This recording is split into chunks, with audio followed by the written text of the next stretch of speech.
자, 손절 없이 15, 20% 이렇게 수익이 만들어지는 종가 매매 기준입니다. 자, 거래를 동반한 장대 양봉이 있습니다. 돈이 들어온 그 흔적이라고 이야기하고 세력 개입이라고도 이야기를 합니다. 자, 이런 것들이 기준이 되죠. 중소형주들은 큰 거래 대금, 거래량 이런 것들이 상당히 중요한데요.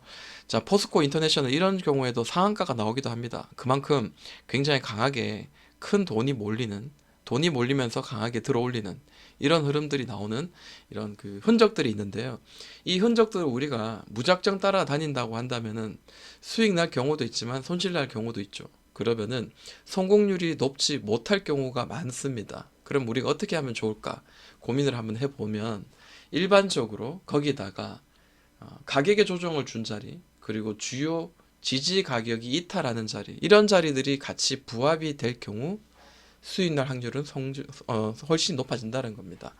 자, 그러면은 그 이후로 이 두 가지가 부합되거나 혹은 둘 중에 하나가 부합될 경우 이 자리를 이탈하고 난 뒤에 역배열의 단봉의 캔들이 계속 빠지다가 거래가 실리는 장대 양봉이 나오면 그때부터는 변동성이 굉장히 강하게 진행된다는 겁니다.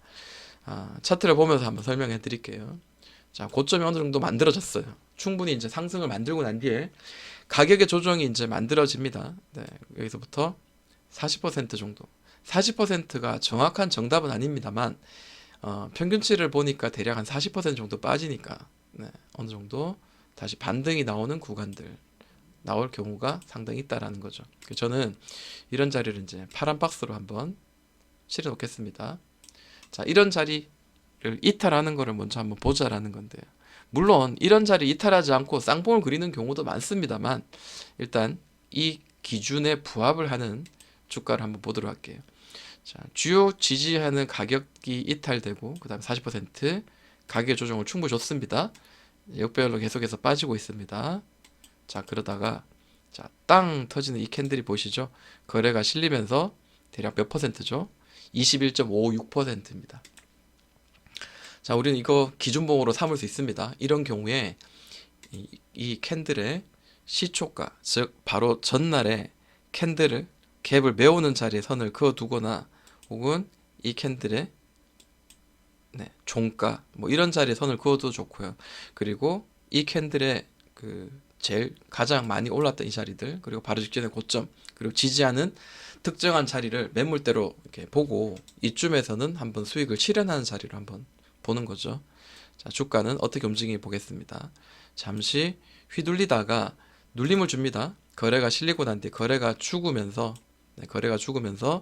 주가도 눌림을 주고 우리가 기다리고 있던 가격대를 한번 터치를 할 때 종가 매수를 만약에 진행을 한다면은 짧은 시간에 바로 직전에 이런 두드렸던 이런 고점의 자리까지 짧은 시간 21% 수익이 날 수 있었고요.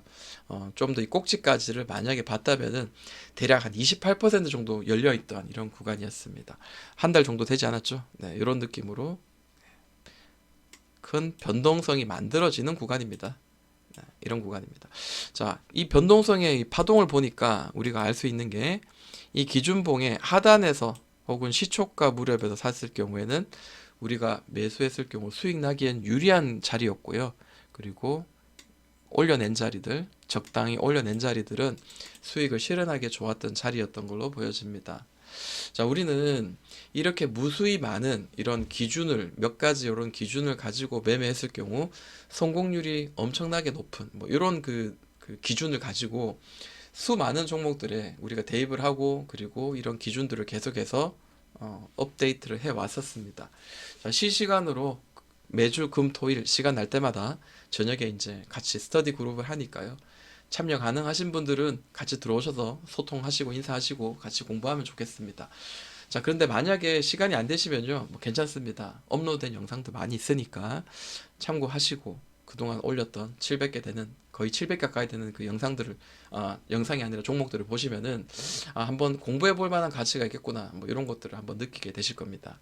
자, 근데 주식에는 완벽한 그 수익의 기준은 세상에 존재하지 않죠. 그래서 항상 이런 그 수익의 유리한 자리가 어디인가를 항상 연구하고 그에 따른 우리가 대응을 했을 경우에 수익이 계속해서 모아갈 수 있다라는 거 이런 것들이 좀 여러분들이 좀 생각해 볼 수 있는 그런 그 것들이 아닌가 이렇게 생각을 해보면서 시청하신다고 수고 많이 하셨습니다. 감사합니다.